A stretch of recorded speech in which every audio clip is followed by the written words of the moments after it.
nessa tarde, e como amanhã é Páscoa, então hoje, quinta-feira, à tarde, é feriado.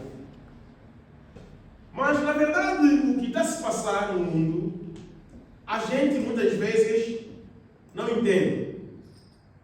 Foi numa quinta-feira desta, essas horas que nós chegamos. Estão vendo? Aí é só. Foi nessas horas que Cristo estava a ceiar com seu discípulo. Foi numa quinta-feira igual a esta. Igual a hoje, nessa hora que Cristo estava a ceiar com seus discípulos. Foi nessa quinta-feira que Jesus Cristo levou os discípulos no jardim para orar. Foi o último dia que Jesus Cristo estava com seus discípulos na terra. Foi essa quinta-feira aqui. Fisicamente assim, sendo ele filho de Deus, foi o último dia. Essa é quinta-feira. Foi também o último dia, porque até agora, Judas estava vivo. Até nesse momento aqui, Judas estava vivo. Mas também foi o último dia de Judas de viver na terra. Amém. Amém. Quer dizer, é um dia que os cristãos devem levar a tristeza no coração. Foi hoje que os discípulos foram dispersos. Foi hoje. Foi hoje que os discípulos estavam dispersos. Quando hoje, nessa quinta-feira, essa hora, Judas, porque quando vieram aprender o Cristo, vamos ver quando vamos chegar a 21, a escuridão começa a entrar, e naquela hora que os soldados vieram aprender o Cristo.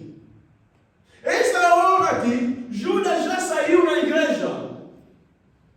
Deixou os outros, já saiu. Foi negociar o preço para vender o Messias. Foi numa quinta-feira. Foi um dia terrível. Foi um dia que ele próprio Senhor foi orar, viu na visão como é que serão as coisas, disse: Pai, se é possível, tira isso. Irmão, orar é difícil. A vida cristã é difícil. A gente pode desistir se não ter a fé. Se não a paciência, podemos desistir. Porque o próprio Senhor, que tinha as visões, que fazia milagres, quando chegou hoje, nessa quinta-feira, viu e disse: Pai, não é bom que tu tira isso. Amém. Mas todas as vezes que a sua vontade seja feita. Amém. Foi essa quinta-feira que Cristo vai dormir na cadeia. Nós hoje vamos dormir nas nossas casas. E amanhã, quinta-feira, Páscoa, compra até, como se diz? Bolo de Páscoa. E não é dia de bolo. Porque foi naquele dia que o Senhor foi apresentado no Sinédrio. O Sinédrio, esse Sinédrio, julgar do Senhor, vão lhe julgar amanhã. Vão lhe julgar amanhã. Muito cedo já vão começar a julgar. Quando a pena cai da morte, e os Sinédrios eram civis, não poderia decidir de matar alguém, agora lhe levam ao Pilato, que é o governador, também militar. Porque os sinédrios tomavam as decisões para te meter preso. Eles podem fazer. Eles podem julgar. Te meter preso, podem fazer. Mas quando a condenação é a morte, já não era mais a sua tarefa. Eles fazem uma carta e mandam ao governador para aprovar. Razão pela qual qual o Pilato poderia dizer ao Senhor: eu tenho poder de te deixar ou de te prender. Porque ele deveria aprovar sim ou não. Amém. O Sinédrio foi hoje que são os Sinédrios que deram dinheiro ao Judas. São eles. São os Sinédrios que deram 30 moedas ao Judas. Toma e nos vende. São eles. E se você ler a história, nós veremos que os Sinédrios são corruptos, corrompiam o povo, davam-lhes dinheiro, mas são doutores das leis. São doutores. São doutores das leis. Quem são os Sinédrios hoje? Se Deus nos ajudar, vamos lá chegar. Amém? Amém. Então, vamos nos colocar de pé e vamos continuar a nossa pregação. Gálatas 1, 11 e 12. E David, como quem não está, controla muito o coisa para não fugir. Gálatas 1, 11 e 12. Vou ler em nome do Senhor. Gálatas está depois dos Coríntios. Depois dos Coríntios, aí se encontra de Gálatas. 11, eu vou ler. Mas faço-vos saber, irmãos, que o evangelho que por mim foi anunciado não é segundo os homens, porque não o recebi nem aprendi de homem algum, mas pela revelação de Jesus Cristo. Amém. Amém. Senhor nosso Deus, abençoa esta palavra, que isso cria vida em nós, em nome de Senhor Jesus Cristo. Amém. Sentados. Irmãos, irmãs, a vida cristã é uma vida. Vamos tentar entender o que é a vida cristã. A vida cristã é como a vida dos estudantes. A vida cristã é como a vida militar. Porque o militar tem a vida dele da parte civil e da parte militar. Quando esse está na casa dele, ele, com a sua mulher, não fala sendo militar, não. Fala sendo o marido. Mas a vida cristã agora torna-se a vida inteira do ser humano. Seja está a falar com a mulher, fala sendo cristão. A vida militar, quando o militar vai no banco sendo cidadão. Não vai lá sendo militar, não. E quem vai lhe atender sendo cidadão e não sendo militar. Mas a vida cristã, seja você no banco, vai lá sendo cristão.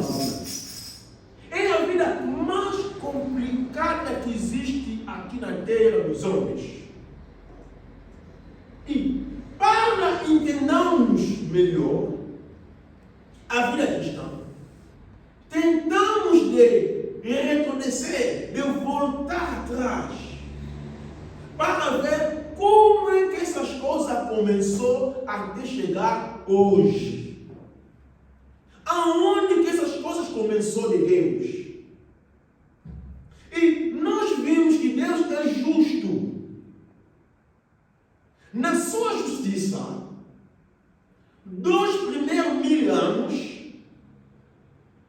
significa do Adão e Eva até Abraão, não havia um povo específico para Deus.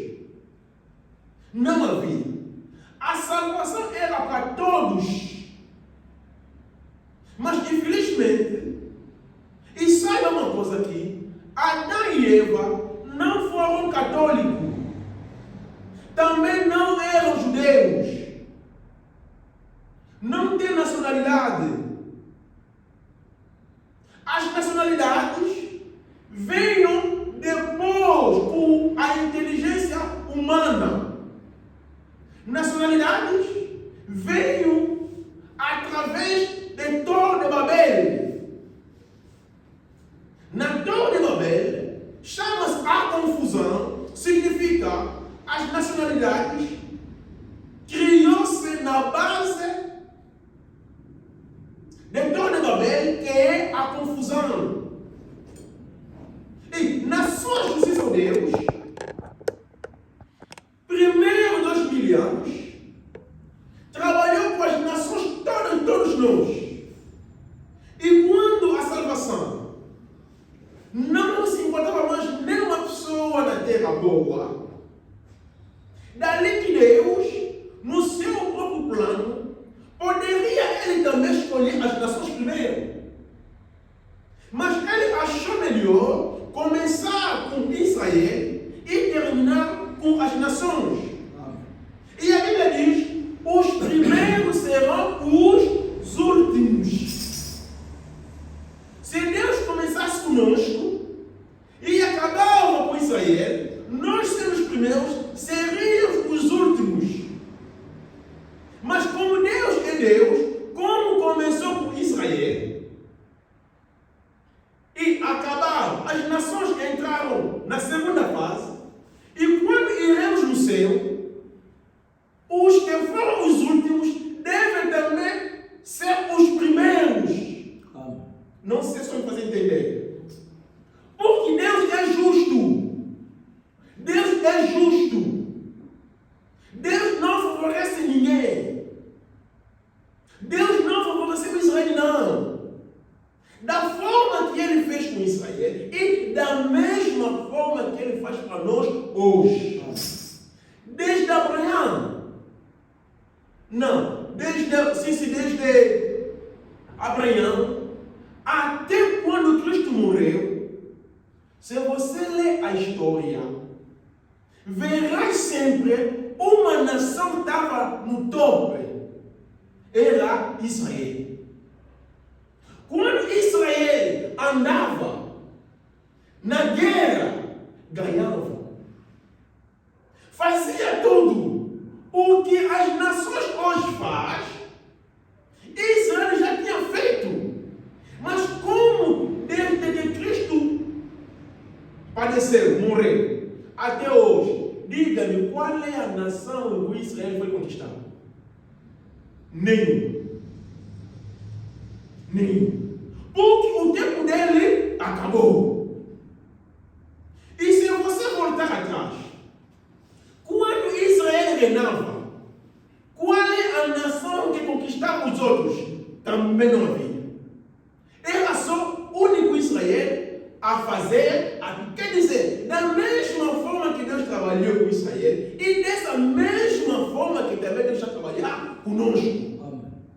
E hoje em dia, veremos Israel está lá calado, como se uma nação que não existe. Mas as nações, a Rússia, aí na Ucrânia, os Estados Unidos saíram, bombardeiam não sei onde, façam tudo o que é possível conquistar, fazer, porque é tempo das nações. Deixa ele fazer. O tempo é das nações. Israel não pode fazer nada. Se Israel está a tentar resistir àquela guerra, porque tem um apoio das nações. Então, nós vimos que Deus é justo. Como ele salvou Israel, da mesma forma também vai salvar a nós. Amém. Amém. E nós vimos, para a nossa salvação, que nós somos as nações, Deus mandar uns judeus para vir nos pregar. Não são duas, é só um. No Novo Testamento, a igreja começou no Atos dos Apóstolos. Os evangelhos que escreveram, a maioria são aqueles que andaram com Cristo. Mas Paulo não andou com Cristo. Não andou com ele assim, não. Mas quando Paulo veio no Atos dos Apóstolos, diz: o evangelho que eu estou a vos dar é para todas as nações. Indiano, russo, português, italiano, francês, inglês, todos nós, seja Dubai, não exclui ninguém. Para todas as nações que existem na terra dos homens, Deus nos mandou uma só pessoa. Amém. E o nome dele é Paulo. É o Paulo que vem nos mostrar como orar. Porque todas as nações já rezavam. Os nossos avós não rezavam. Rezavam. Antes de entrar na mensagem, não rezávamos. Mas rezávamos de uma forma errada. Os japoneses rezam. Mas o Deus dele é o Deus Sol. Os indianos oram. Mas qual é o Deus dele? É a vaca. Quer dizer, os nossos avós já oravam. Mas quando a mensagem veio, nós lemos nos Atos 26, no 17, que o Evangelho veio para abrir-nos os olhos. Significa que o Evangelho não veio para nos mostrar como orar, não. Já somos adoradores. O Evangelho já nos encontrou adorador, mas de uma forma errada. Quando o Evangelho veio, nos disse: olha, o que tu orava o sol, tem alguém que criou aquele sol. Sol não fala. A vaca tem alguém que ele criou, depois vai morrer.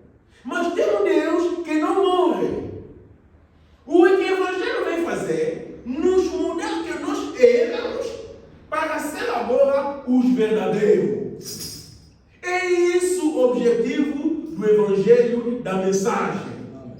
Você já era adorador, mas adorava de uma maneira que tu não sabia, sem conhecimento. É como um cego anda assim. O cego anda, mas não veja. Em relação àquele que tem os olhos abertos, com o cego, é diferente. Mas tu não vai aprender o cego a andar, porque ele já anda. Amém. Já éramos, ou seja, sejam os cristãos hoje, o Evangelho que nós levamos a eles já adoram, mas de uma forma também até hoje errada. O que nós queremos que esse Evangelho abre a todos nós os olhos para que percebamos como podemos orar ao nosso Deus, o Criador. E por quê? Quando nós sabemos como adorar a Deus, e nós vimos que o Paulo começou a pregar, a dizer: Jesus Cristo é o Salvador.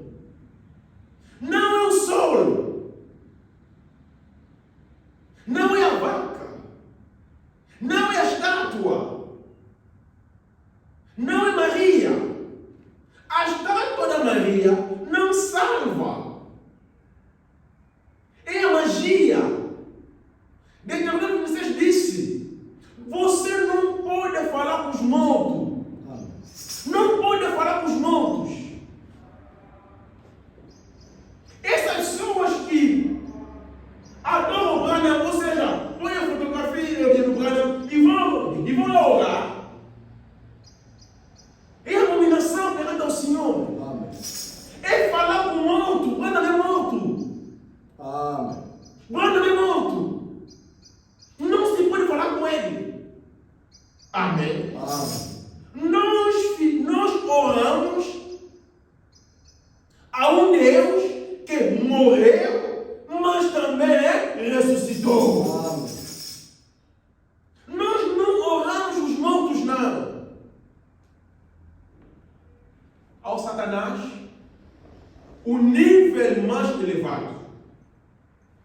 na ciência é falar com os mortos.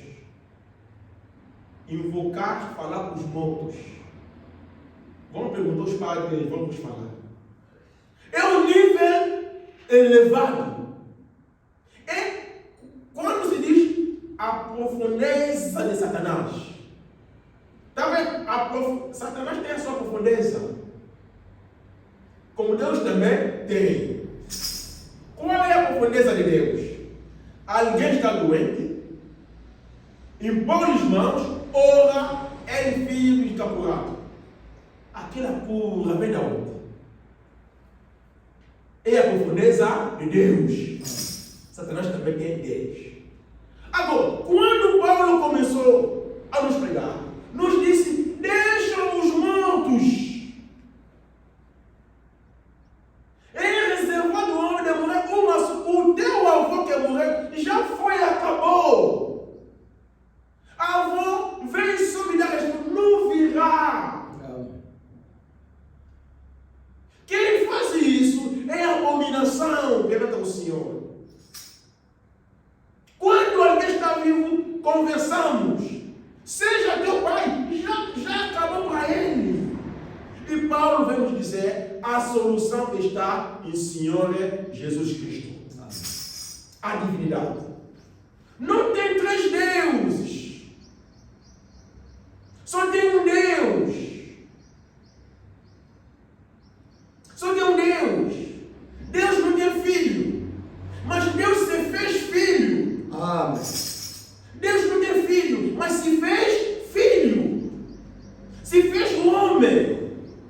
Ele é chamado filho. Hoje está conosco como o Espírito Santo. Amém. É o mesmo Elohim, o mesmo Jeová, que é Jesus Cristo, hoje é o Espírito Santo. Amém. É o mesmo Deus. O mesmo Jeová. O mesmo Jeová. E nós não somos testemunhas de Jeová, não. Não somos. Nós somos testemunhas de Jesus Cristo. Amém. Testemunhas de Jeová são os judeus. Quem é o testemunho? É aquele que viu. Os que viram que o Jeová fez no tempo passado, abriu o mar vermelho, são eles que são testemunhos de Jeová. Amém. Nós não vimos. Vou testificar uma coisa que eu não vi. Não somos testemunhos de Jeová. Nós somos testemunhos, ainda diz no ato, nós somos testemunhos de Jesus Cristo, porque estamos a ver o que Cristo está fazendo no nosso tempo, na nossa era. Somos testemunho de Jesus Cristo. De Jeová não. De Jeová são os judeus. E Paulo vem, nos ensinou todas essas coisas. E a nossa oração não é em nome de Yoshua HaMashiach. Yoshua HaMashiach. A Bíblia foi escrita na língua hebraica.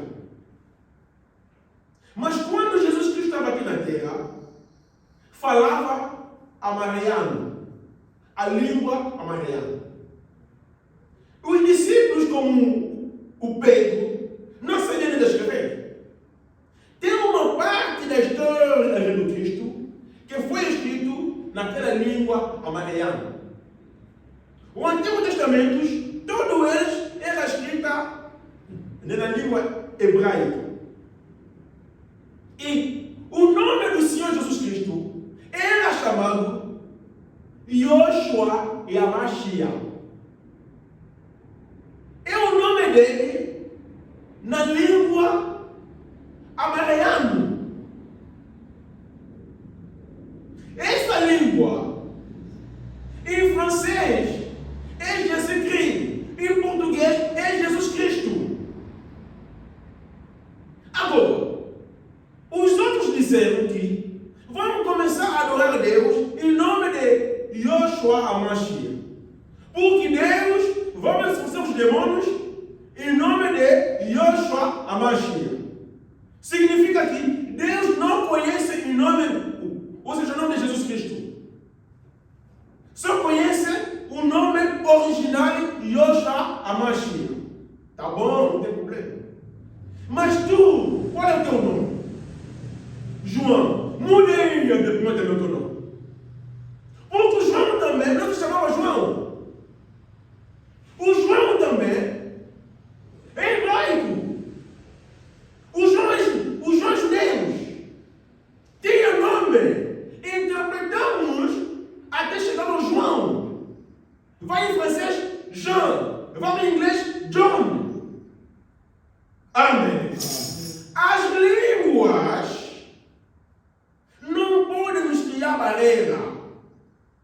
Quando falamos Senhor Jesus Cristo, é aquele Jeová. Amém. Isso não cria problema a ninguém. Yosha Mashiach. Se você quer orar em nome de Yosha Mashiach, irmão, faça agora uma oração do princípio até o fim. Naquela língua maria.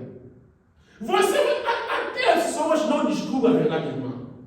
Vai começar a orar em português. Quando chega o nome do Senhor Jesus Cristo, lá coloca língua amariana. Fizeste o quê? Melhor seria para ti, aprenda a falar aquela língua do princípio até ao fim. Quando é de orar, é de pregar, prega na língua amariana. A língua não está acreditar. Mas todo em português, só nome que fica naquela língua está errado. Nós passamos. A salvação está em nome do Senhor Jesus Cristo. Amém. E nós vimos que o Paulo pregou a graça de Deus, fonte da salvação para todas as nações. Mas faça atenção. Essa salvação que cujo Paulo está aqui a falar, a salvação de Deus, fonte da salvação para todas as nações. Essa salvação passa sobre 3 passos. Primeira é a justificação. A segunda é a santificação. A terceira é o batismo. É assim, né? Batismo do Espírito Santo. Não é batismo de água, não. Agora, como não é o nosso tema, vamos só passar, mas ter pelo menos uma informação. Mas nós não vamos nada entrar dentro. Vamos ver, só vamos falar muito hoje da justificação. Vamos pegar Romanos 3. Todo o tempo, 3 vamos acabar aqui. Em casa pode ler Romanos 3, de 1 até ao fim. Mas aqui eu vou começar a saltar. Para poupar o tempo, creio eu, nos falta 20 minutos e vamos só acabar nesse versículo aqui. Eu vou ler. Vou começar no versículo 9. Em casa pode ler de 1 até lá no fim. Até no 31. Mas eu vou começar a saltar. Comecei no versículo 9. Não, vou ler na linguagem atual. Temos aí uma Bíblia. Linguagem atual. Linguagem atual eu também tenho. Romano 3. Começamos no versículo 9. No versículo 9 está a seguinte.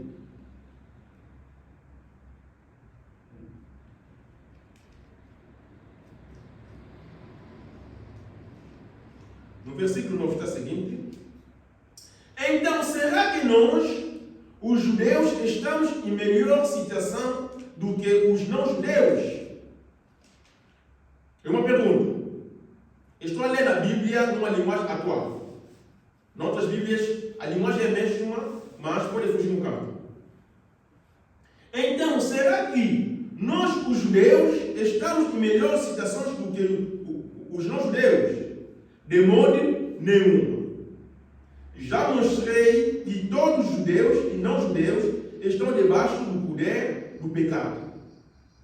Como diz as Escrituras Sagradas, não há uma só pessoa que faça o que é certo. nós já falamos, todas as nações, ninguém fazia boa coisa. Ninguém fazia. Se hoje você não ofende, porque Deus mandou a mensagem através do Paulo. Se hoje conhecemos, irmão, devemos reconhecer o homem que Deus mandou. Não é o nosso Deus, mas é o enviado. Amém. Continuemos.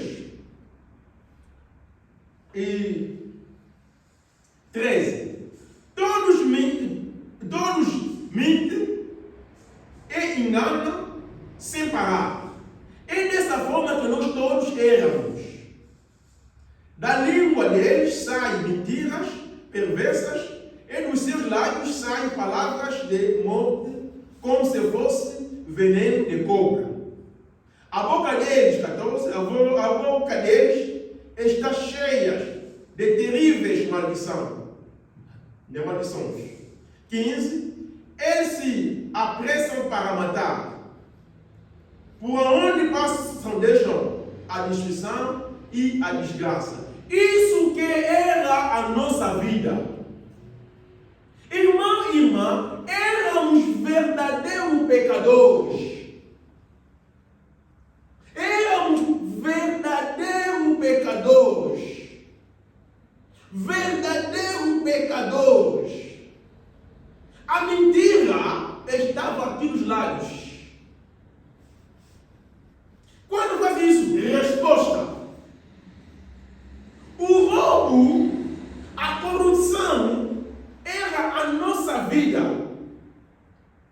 Desrespeitos, era a nossa vida. Todas as maldades eram para nós. Mas o que Deus fez? Por que isso nos aconteceu? Nós não somos responsáveis. Nós não somos responsáveis. Isso está nos aconteceu a nós, porque Deus tratava só com Israel. E como Ele não tratava conosco, os nossos avós, e nós nascemos no pecado, não somos responsáveis.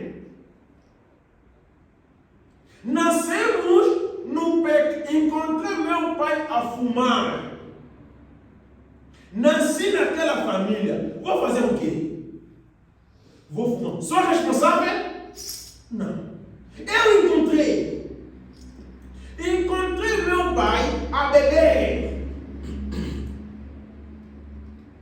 Eu nasci naquela família que o pai bebe cerveja. Não só 1, 3, 4, 5. Nascemos na família onde que irmão consome droga. Eu nasci lá. Eu também, na minha vez, segui. Sou responsável? Amém. Eu não sou responsável. Porque eu encontrei na família, se é para queixar, vou queixar quem eu estou a imitar. Porque eu não sou responsável. Um japonês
copiou, eu também farei.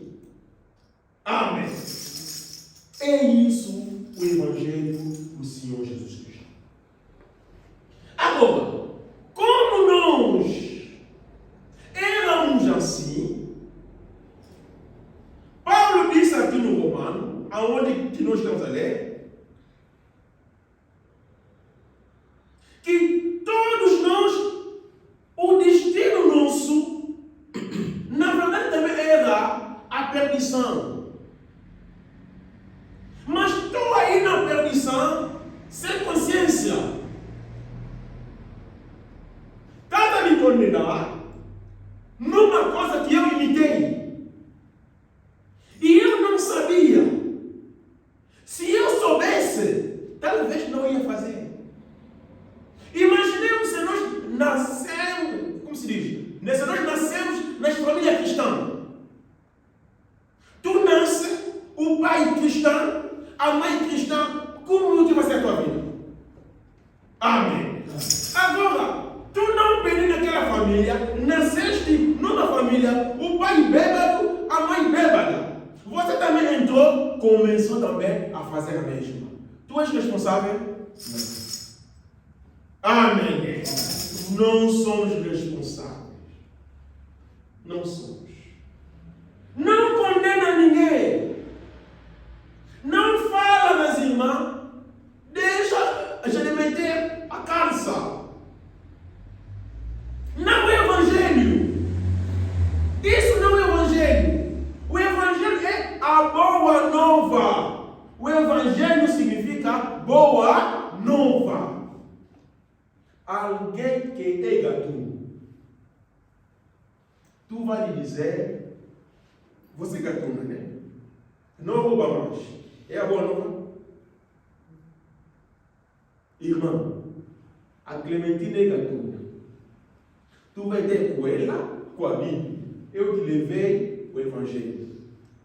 Deus disse, não rouba mais. É a boa nova para ela? O que seria agora no Evangelho? Levar primeiro a Cristo. Não. Hoje, vamos roubar ali. Boa nova. Amém. A boa nova para ela seria, olha, ontem derrubamos 10. Hoje vamos roubar 20. Não é boa nova? É isso o Evangelho.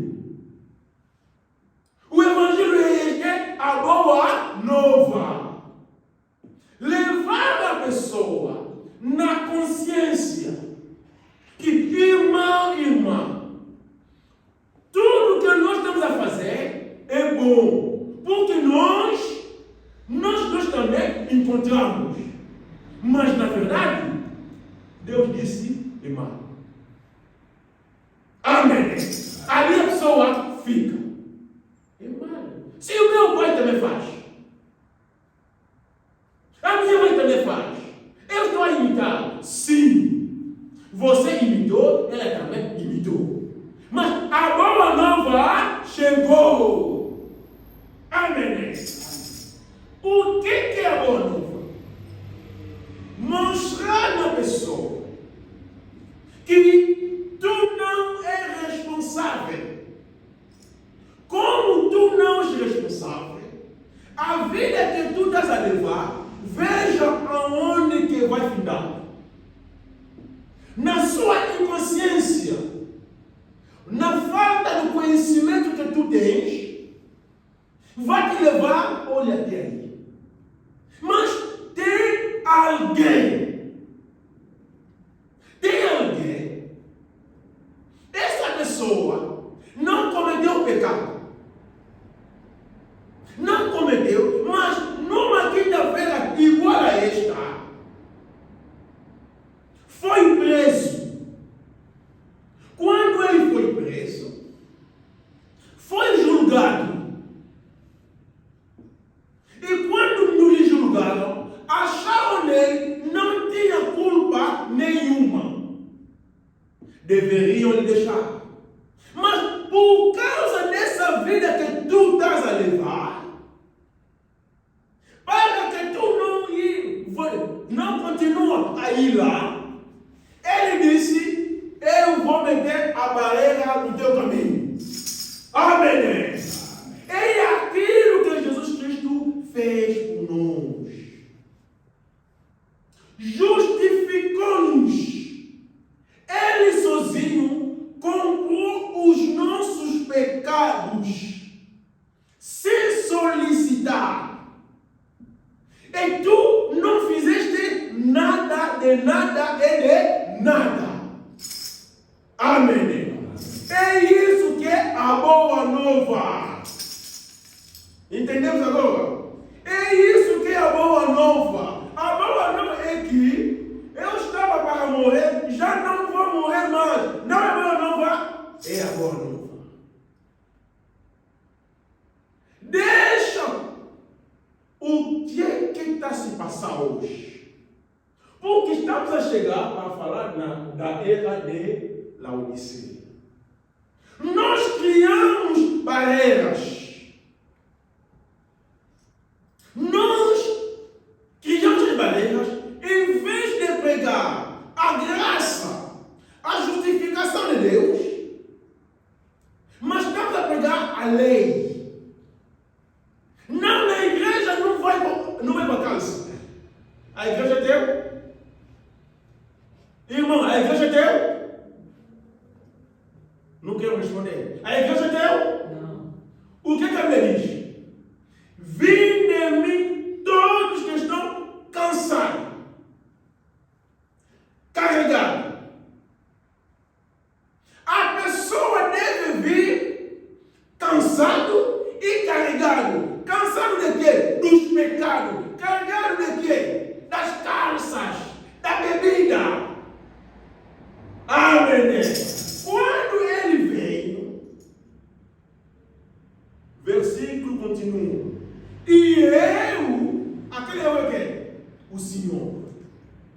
Não é o pregador, não é o pastor, não é o evangelista. Os evangelistas criam barreiras. Na nossa igreja tem que vir com a saia, mas não é a boa nova para aquela senhora. Amém. Não é a boa nova para ela. A boa nova para ela é que lhe leva, Jesus Cristo vai te aliviar. Quem vai fazer aquele trabalho é Ele. Vinde de mim, todos que estão cansados. Venham, pastor? Não. Vai, evangelista? Não.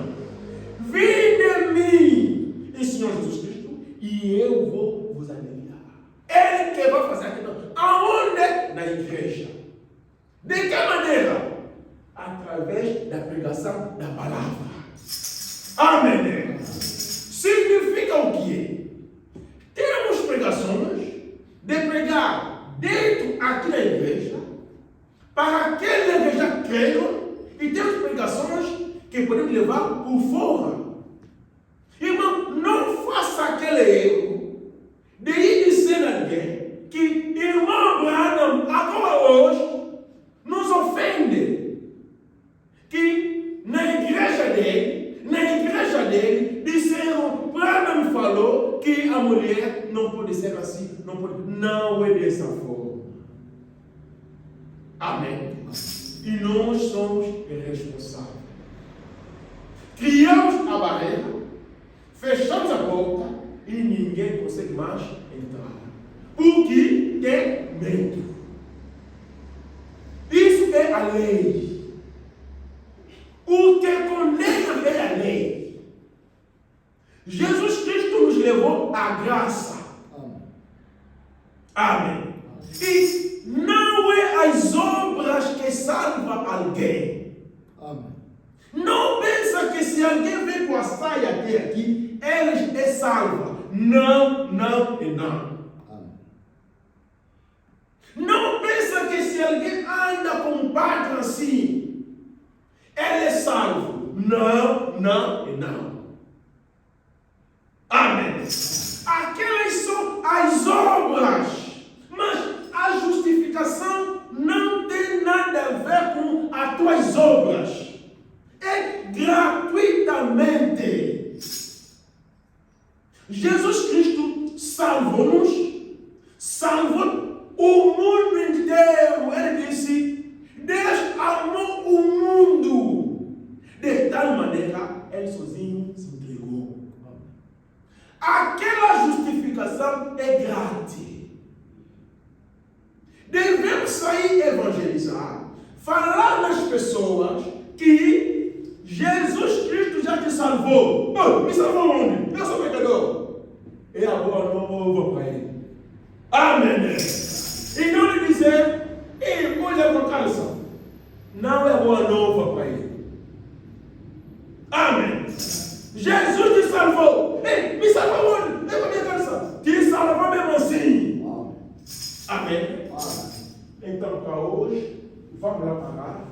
E Deus querendo, vamos voltar a falar dessas coisas no domingo. Essa aqui são a pregação que o Paulo pregava. Encontrou nas nações muitas estátuas. Não são Deus, são Deus, são Deus. Quando ele entrou, começou a explicar a eles Romanos 3. E quando chegamos no 23, porque todos pecaram e destituídos estão da glória de Deus, sendo justificados gratuitamente. Irmão, a salvação que nós temos não é porque alguém fez, alguém fazia, ou porque você costuma vir na igreja. Não é. Pode vir na igreja como não. Desde que você aceita pela fé ao Senhor Jesus Cristo, tu és salvo. É isso que é a salvação. É aquilo que o Paulo está a pregar acerca da justificação. Deus nos justificou gratuitamente. Não depende só de estar aqui. Não podemos voltar aqui, não faz mal. Mas crê só pela fé que Jesus Cristo me salvou. Morreu na cruz por causa de mim. Para ti está salvo. Amém. A justificação, ou seja, a santificação, vem depois. E Paulo aqui perguntou: será que, como já somos justificados gratuitamente, vamos abandonar a lei? De maneira nenhuma. Amém. De maneira nenhuma. Porque a justificação, Deus quer, o que vai acontecer? Porque na igreja católica, pede dinheiro para você ir no céu. A igreja católica pede dinheiro. Pede dinheiro para você ir no céu. Se você morrer pecador, eles podem te tirar no inferno. Eles têm aquele poder, segundo ele, de te tirar no inferno e de te levar no céu, através dos valores. E aquele espírito entrou até hoje nas igrejas. A igreja está vendendo água da bênção. Paga dinheiro, eu vou te dar água, aquela água eu vou te abençoar. Você quer uma oração, tem que dar dinheiro ao pastor. Vou orar para ti, depois me dá dinheiro. A salvação em nome do Senhor Jesus é gratuito. Amém. A oração é gratuita. Tudo a Deus sem obra é gratuitamente. Amém. Nem o pastor te pede mais dinheiro. Não é o seu dever. ensinou um pastor a pedir dinheiro na igreja. Na igreja não se pede dinheiro. A igreja é a palavra de Deus. A igreja não é política, não é comércio. A igreja é a casa de Deus. Amém? E a mensagem vem para nos abrir os olhos. Agora, quando Deus te fala essas coisas, te salvei gratuitamente, aonde que você ia, irmão, vai morrer. Não vai mais. Eu salvei. Acaba agora você a tomar a decisão.